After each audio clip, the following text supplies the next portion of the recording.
Hola mis muy amados del chat y del YouTube channel. Les estoy hablando desde Lake Wales, Florida, donde fui invitado a predicar a una conferencia de familias este fin de semana. Y quiero compartir hoy sobre un texto que aparece en el Salmo 51. Es un poema que David escribió cuando él pecó o en relación a su pecado con Betsabé, la mujer de Urías Eteo. La historia es que David, cuando los reyes salen a la guerra, decidió no salir a la guerra, se quedó durmiendo, salió a pasear al terrado de su palacio y vio a una mujer bañarse. La mujer era hermosa, la vio desnuda, la codició, la deseó, la mandó a llamar.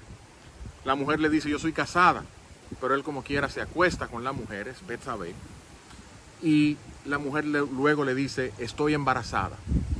David, para tapar su pecado de adulterio, manda a llamar al esposo, a Urías Eteo, a que lo traigan del campo de batalla.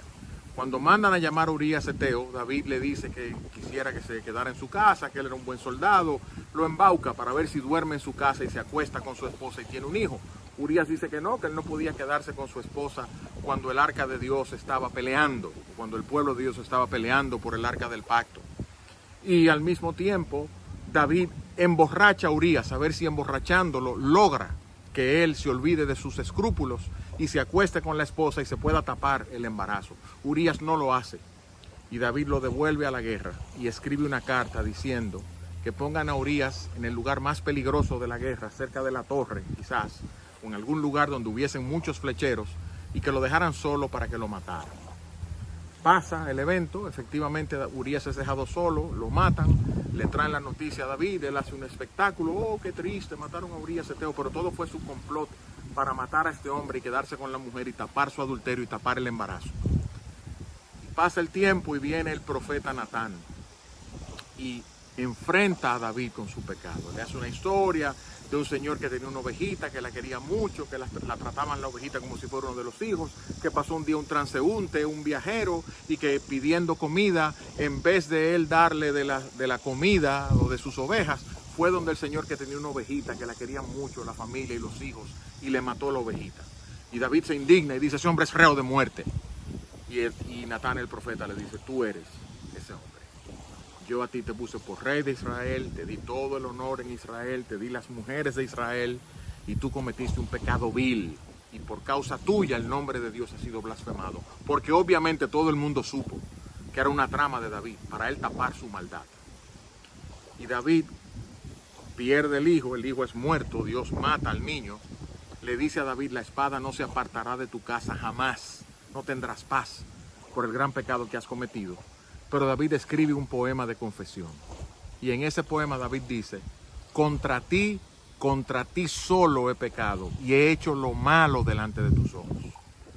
Y uno lee el poema y dice: pero un momento, David pecó contra Betsabé, David pecó contra sus soldados, pecó contra Urías, pecó contra todo el pueblo, por causa suya trajo maldición a Israel.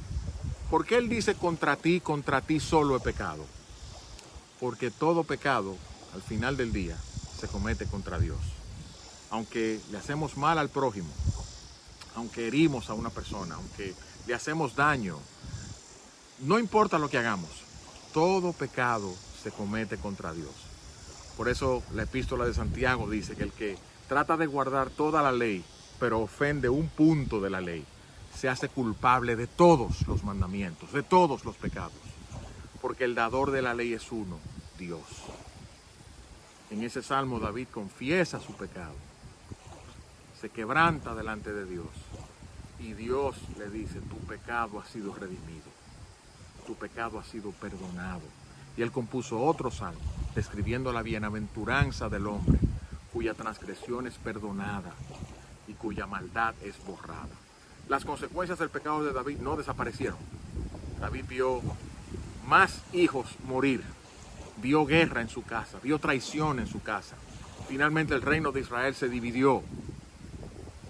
Sin embargo, David fue perdonado, porque él fue a Dios en busca de perdón. Nosotros por igual, cuando pecamos, no importa contra quién pecamos, nuestra gran deuda es con Dios. Por eso esa deuda solo se puede pagar cuando Dios la remite, cuando Dios la perdona. y Dios perdona la deuda del pecado a través de Cristo. Él envió al que nunca pecó, nunca hubo engaño en su boca, nunca violó la ley, guardó la ley perfectamente y en la cruz pagó el precio de violar la ley para hacer esa doble transferencia de imputación. ¿Imputación qué es? Que a la cuenta del pecador que confiesa y se arrepiente, le escriben la obediencia de Cristo. Y en la cuenta del pecador que confiesa y se arrepiente, borran sus transgresiones, porque Cristo en la cruz las pagó. El acta de decretos que nos era contraria, dice el apóstol Pablo, Cristo la clavó, borrando todos nuestros pecados, los pecados de los que creen. Bendiciones para ustedes, mis amados del chat y sus familias.